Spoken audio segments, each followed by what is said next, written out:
మీ అభిరుచికి తగ్గ సరికొత్త డిజైన్లు వెరైటీలతో వస్తోంది SKT gold and diamonds. March 29న జూబ్లీ హిల్స్ లో గొప్ప ప్రారంభం.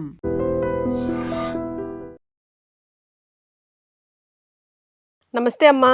నమస్తే అమ్మా. మనుషులము మనుషుల్లాగా బ్రతుకుతామా లేదా అనిపిస్తుంది. కరోనా నుంచి అంతకుముందు నోట్స్ సడన్ గా రద్దు అయిపోయాయి, అదో టెన్షన్.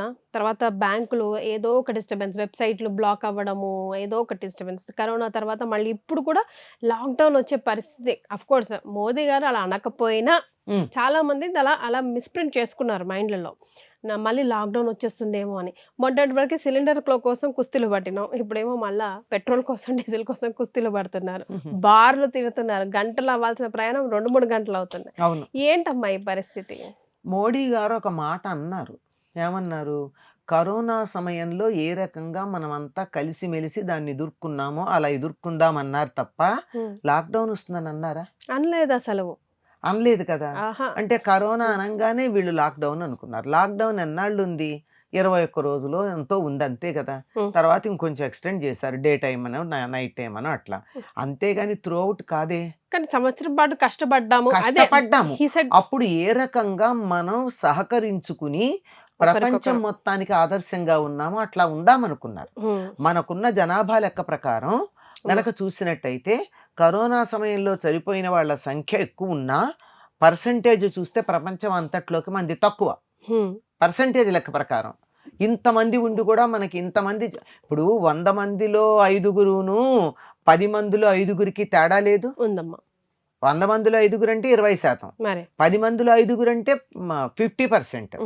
ఆ లెక్కను చూస్తే మంది చాలా తక్కువ. పీపీఈ కిట్స్ కూడా మనం చైనా నుంచి దిగుమతి చేసే పరిస్థితుల్లో ఉన్నాం కరోనా వచ్చినప్పుడు.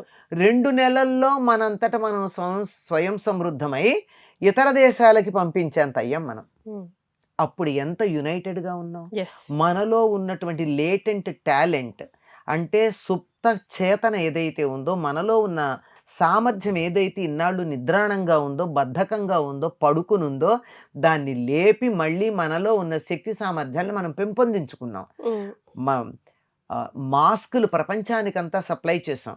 అన్ని చేనేత ఇండస్ట్రీల వాళ్ళు బట్టల కన్నా ఎక్కువగా మాస్కులు తయారు చేశారు. మనకి సఫిషియెంట్గా ఉండడం కాదు, ప్రపంచానికంతా సప్లై చేసే స్థితికి వచ్చామా? పీపీఈ కిట్స్ దగ్గర నుంచి వ్యాక్సినేషన్ తగ్గించి ప్రపంచానికంతా ఇచ్చే స్థితికి వచ్చామా? అప్పటి వరకు అన్ని దిగుమతి చేసుకునేటటువంటి దేశం ప్రపంచానికి ఎగుమతి చేయడమే కాకుండా ఫ్రీగా ఇచ్చింది కదా. కొన్ని దేశాల వాళ్ళు గరుడ అని పెట్టారు కదా, హనుమాని పెట్టారు. హనుమంతుడు సంజీవని తీసుకొచ్చినట్టుగా మన దేశం నుంచి వాళ్ళ దేశానికి వ్యాక్సిన్ పెడితే అలాంటి కార్టూన్స్ కూడా వచ్చాయి కదా. ఆ విధంగా ఎట్లా మనం కరోనాని ఎదుర్కొని ప్రపంచంలో నంబర్ 1గా నిలబడగలి. ఆర్థిక వ్యవస్థ ఏమాత్రం దెబ్బతినలేదు కదా మంది. అంటే కొంచెం దెబ్బతింది, మిగిలిన ప్రపంచంతో పోలిస్తే మంది చాలా తక్కువే కదా ఆర్థిక వ్యవస్థ దెబ్బతిన్నది కూడా. అది ఆ విధంగా ఎదుర్కోవాలని చెప్పారు చాలామంది.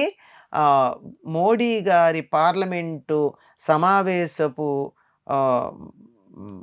స్పీచ్ మీద వ్యాఖ్యానాలు చేశారమ్మా. ఇది నేను చెప్పిన మాట కాదు, వాళ్ళు చెప్పినటువంటిది.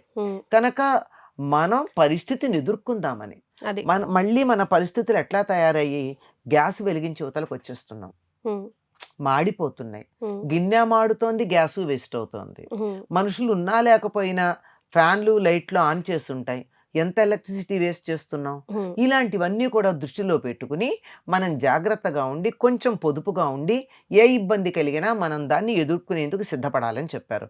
మన దేశంలో ఆహార ధాన్యాల కొరత లేదు, వ్యవసాయ క్షేత్రం బాగానే ఉంది కదా, వస్త్రానికి కొరత లేదు, ఇబ్బంది ఏం లేదు. ఎటొచ్చి గ్యాస్ అన్నారు, వంట చెరకు గ్యాసు కూడా మనం కంగారు పడ్డాం కానీ మనకి ఎటువంటి ఇబ్బంది లేదు. ఎన్ని తిట్లు తిట్టినా, ఎందుకు మాట్లాడడు, ఏ స్టేట్మెంటు ఎందుకు ఇవ్వట్లేదని ఎవరు ఎన్ని రకాలుగా మాట్లాడినా మౌనంగానే ఉండి అటు ఇరాన్తోనూ ఇటు ఇజ్రాయెల్తోనూ కూడా స్నేహంగానే ఉండి ట్రంప్ కూడా నీతో స్నేహంగా ఉంటాను అనేటట్టుగా ప్రవర్తించి మన గ్యాస్కు సంబంధించిన ఓడలన్నిటినీ మన దేశానికి తప్పించారు కదండి. ఒకటి ఆగలేదు కదా, ఎన్నొచ్చాయి, అన్నీ వచ్చేసాయి కదా, మనకి ఏ ఇబ్బంది లేకుండా వచ్చాయి. మరి ఒక స్టేట్మెంట్ పారేస్తే వచ్చేవా? స్టేట్మెంట్ ఇవ్వలేదని మన దేశం వాళ్ళు అన్నారు, ప్రపంచం ఏమనలేదు. వెయిట్ చేస్తుంది ఇంకా. వెయిట్ చేస్తున్నారు. ఇప్పటికి కూడా ఒక్క మాట మోడీ ఏదన్నా అంటే మేము పాటిస్తామన్న స్థితికి వస్తున్నారు. పూర్తిగా వచ్చాక మాట్లాడతాడు ఈయన. అది ముందర ఎందుకు మాట్లాడి మాట పోగొట్టుకోవాలి? కనుక మనకి వంట గ్యాస్కి ఇబ్బంది లేదు, పెట్రోల్ కూడా ఇప్పుడప్పుడే ఇబ్బంది లేదని చెప్పారు. మనకి గమ్మత్ ఏంటంటే మనమే కంగారు పడుతున్నాం. కరోనా టైంలో రష్యా నుంచి ఎంత ఆయిల్ తెచ్చుకున్నాం మనం. ట్రంప్ కోపం అదేగా మన మీద. మళ్ళీ ఆ దేశాలకే కదా మనం రిఫైన్ చేసి పంపిస్తున్నాం. ఎవ్వరికి రిఫైనింగ్ లేదమ్మా. క్రూడ్ ఆయిల్ తెస్తాం, మన దేశంలో రిఫైన్ చేసి ఇతర దేశాలకు పంపిస్తాం. మనం రిఫైన్ చేసి పంపించడమే. ఆఖరికి అమెరికాకు కూడా మనం వాళ్ళ దగ్గర రిఫైనరీస్ లేవు, ఆయిల్ రిఫైనరీస్ మన దేశంలోనే ఉన్నాయి. అంచేత క్రూడ్ ఆయిల్ ఇక్కడికి వస్తోంది. కాకపోతే కొంచెం రేటు పెరుగుతుంది. రేటు పెరుగుతోంది అంటే మీకున్న బడ్జెట్లో ఖర్చు తగ్గించుకోండి. మీరు 100 రూపాయలకు గ్యాస్ వాడేవారు, ఉదాహరణకి చెప్తాను, పెట్రోల్ కానీ గ్యాస్ కానీ 100 రూపాయలది వాడేవాళ్ళు. చిన్న చిన్న పనులకి చుట్టుకున్న బండి అదే ఆ 100 రూపాయలదే వాడండి. ఆ 100 రూపాయలకి పూర్వం లీటర్ పైన వచ్చేది, ఇప్పుడు లీటర్కి తక్కువ వస్తుంది. అంతే వాడండి, అప్పుడు మీకు ఇబ్బంది ఉంది. ఇది చిన్న లాజిక్ మిస్ అవుతున్నాం. తర్వాత మనం వేస్టేజ్ మార్చాలి, మనం వేస్టేజ్ తగ్గించాలి. ఎప్పుడు పడితే అప్పుడు ఎక్కడ పడితే అక్కడ లైట్లు డే టైం స్ట్రీట్ లైట్స్ ఎందుకుంటాయమ్మా నాకు అర్థం కాదు. పొద్దున 7 అయ్యేదాకా కూడా స్ట్రీట్ లైట్స్ తీయరు. ఎన్నో సందర్భాల్లో వాకింగ్ వెళ్ళేవాళ్ళు చాలామంది వాళ్ళు తీస్తారు యూనివర్సిటీలో లైట్లు.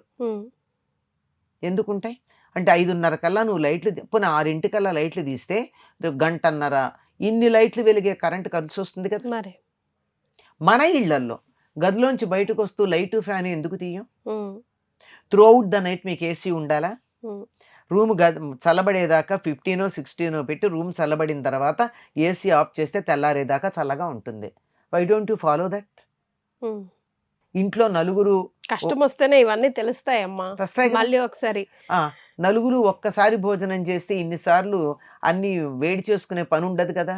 మనకి చాలా సుఖంగా గ్యాస్ ఉంది, పొయ్యి వెలిగించాల్సిన పని లేదని ఎప్పుడు పడితే అప్పుడు వచ్చి వేడివేడిగా రొట్టె, వేడివేడిగా దోశ కావాలంటే మళ్ళీ పెడుతుంటే ఎన్నిసార్లు పెనం వేడెక్కేదాకా ఆగితే మీకు గ్యాస్ వేస్ట్ అవుతుంది. ఇన్నిసార్లు అదే పూరి గనక అయినట్టయితే ఇన్నిసార్లు నూనె వేడి చేస్తే కార్సినోజెనిక్ అవుతుంది ఆయిల్. కనుక నలుగురు కలిసి తినడం, వంట అందరూ ఒక రకమైన పదార్థమే తినడం, ఇలాంటివి చేస్తే ఎంత పొదుపు అవుతుంది. ఇలాంటివి కొన్ని పాటించటానికి మనలో మనకి ఒక సంకల్పం కావాలి అనే ఉద్దేశంతో చెప్పారని నేను అనుకుంటున్నాను. నా భావన అదే. ఏవైనా ఒక కష్టం వచ్చినప్పుడు మనలో ఉన్నటువంటి నిద్రాణంగా ఉన్నటువంటి శక్తులు కొన్ని మేల్కొంటే, మామూలుగా ఉంటే మామూలుగానే ఉంటాం. పిల్లాడే కింద పడిపోతున్నాడంటే అప్పటిదాకా లేవలేనన్న మనిషి కూడా వెళ్ళి టక్కుని వెళ్ళి తన కొడుకున లాక్కొస్తుంది. ఆవిడకే తెలియదు తనంత వేగంగా పరిగెత్తగలనని. అంటే ఇబ్బందులు కలిగినప్పుడు మనలో ఉన్నటువంటి నిజమైన శక్తి బయటకు వస్తుంది. నిజంగా అందరం శక్తివంతులమే, వాడుకోం గాని. కనుక ఇప్పుడు మనలో ఉన్నటువంటి సామర్థ్యాన్ని అంతా బయటికి తీసుకొచ్చి మనలో మనం అనవసరమైన విషయాలకి దెబ్బలాడుకోకుండా, అనవసరంగా ఆ దేశాల్లో లాగా భవనాలని, వాళ్ళ ఆయిల్ రిఫైనరీ సెంటర్స్ని, వాటిని వీటిని తగలబెట్టి మొత్తం పర్యావరణానికి హాని కలిగించి, తర్వాత పరిశ్రమల్ని నాశనం చేసి, అన్నిటినీ ఇబ్బంది పెట్టించి, భవనాలు కూలగొట్టి, ఇవన్నీ చేయకుండా మనం కొంచెం జాగ్రత్తగా ఉందామని ఆ ఉద్దేశమేమో అని నేను అనుకుంటున్నా. ఆయన ఉద్దేశం అదే అయ్యుండాలి. అవకపోయినా మనం అట్లా ఉందాం. అలా ఉంటే నష్టమేం లేదు కదమ్మా. సోలార్ వాడుకోవచ్చు మనం. ఎగ్జాక్ట్లీ. సోలార్ ప్యానెల్ ఒక్కొక్కళ్ళు పెట్టించుకుంటే అయిపోలేదా? అదే కదా. వంటంతా ఎలక్ట్రిసిటీ మీద చేసుకోవచ్చు. కార్లు కూడా కార్ బ్యాటరీ కూడా ఇంట్లో సోలార్ పెట్టుకుంటే ఎలక్ట్రిక్ కార్ తీసుకుంటే దాంట్లో దానికి ఇంట్లో బ్యాటరీతో పెట్టుకోవచ్చు. మాక్సిమం దాంట్లోనే పని అయిపోతుంది. పొదుపు చేద్దామని ఆయన అన్నారు అని నాకు ఊహ, నా ఊహ. కొంతమంది అనలిస్టులు చెప్పిన మాట కూడా అట్లాగే ఉంది. అంతర్జాతీయ ఆర్థిక వ్యవహారాల నిపుణులు చెప్పినటువంటి మాట అది, నేను చెప్పింది కాదు. వాళ్ళు చెప్పింది నాకు చాలా బాగా నచ్చింది. అదే మాటలు మీకు చెప్తున్నాను నేను. అందులో నా మాటలు కొన్ని జోడించాను అంతే. మీ మాట వింటుంటే రాబోయే ఒకవేళ వచ్చినా కూడా అన్ని స్ట్రీమ్ లైన్ లో మళ్ళీ పెట్టడానికి మనిషి క్వాలిటీస్ ని ఒకసారి తట్టి లేపి నాయనా నువ్వు ఇది చేస్తున్నావు ఇది కరెక్షన్ ఆటోమేటిక్ గా అన్ని కరెక్ట్ అవుతాయి. జొమాటో అవేమిటి ఇంకో స్విగ్గీ వాటి మీద కూడా దెబ్బ తగిలింది కదా. మళ్ళీ మనం ఇంట్లో వండుకుని తినే పదార్థాల మీద మనం వెళ్ళే పరిస్థితి వస్తోంది కదా. తర్వాత సిలిండర్ల విషయంలో కూడా జరిగినటువంటి దాంట్లో కొంత మనుషుల యొక్క దుశ్చర్యలను అరికట్టడానికి అట్లా చేశారేమో అనిపిస్తోంది. నేను ఆ పేర్లు చెప్తే బాగుండదు, మళ్ళీ చాలా మంది రకరకాలుగా బాధపడతారు. కానీ దాంట్లో దాన్ని స్ట్రీమ్ లైన్ చేయడానికి చేశారని నేను అనుకుంటున్నా. ఏది చెప్పినా ఒక స్ట్రాటజీ ఉంటది. ముందు మంచిగా ఉంటది కానీ చెడు మాత్రం ఉండదు. కొంచెం పేషెన్స్ తో వెయిట్ చేయాలి. ముఖ్యంగా నేను ఏ పార్టీకి చెందిన దాన్ని కాను, కానీ మోడీ గారు మాత్రం ఆయనకి వ్యక్తిగతంగా ఏ రకమైనటువంటి లాభాపేక్ష లేకుండా ప్రజా సంక్షేమాన్ని దృష్టిలో పెట్టుకుని చెబుతారు అని నాకు ఒక విశ్వాసం ఉంది. ప్రమాదో ధీమతామ పని ఎప్పుడన్నా చిన్న చిన్న పొరపాట్లు జరుగుతాయేమో తెలియదు, నాకు తెలిసి జరగవనే అనుకుంటున్నాను.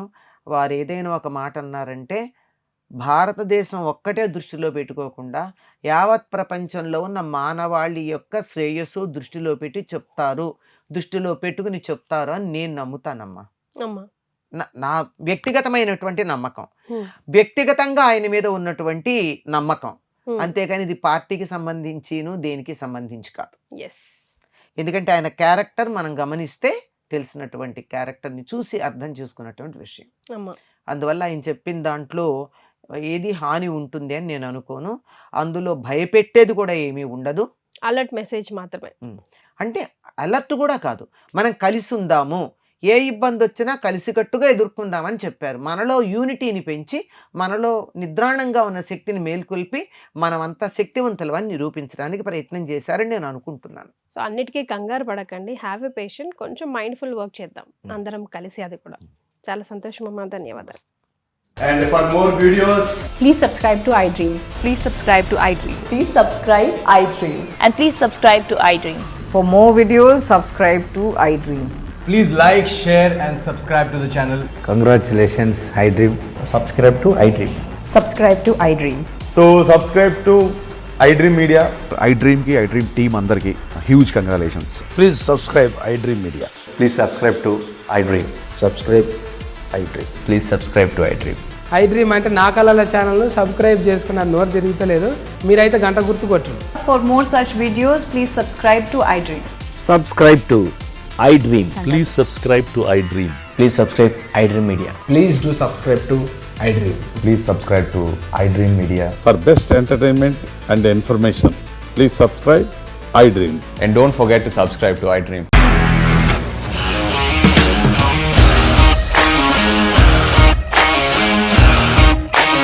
ఇండస్ట్రీలో కమిట్మెంట్ ఇష్యూస్ వస్తే నీకు కూడా వచ్చినట్టు మార్నింగ్ తీసుకెళ్ళారంటే కొట్టి పడేస్తారు.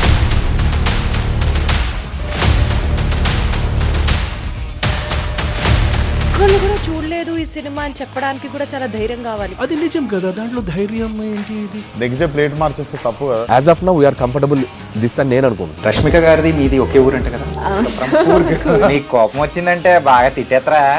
తిట్టేద్దామండి.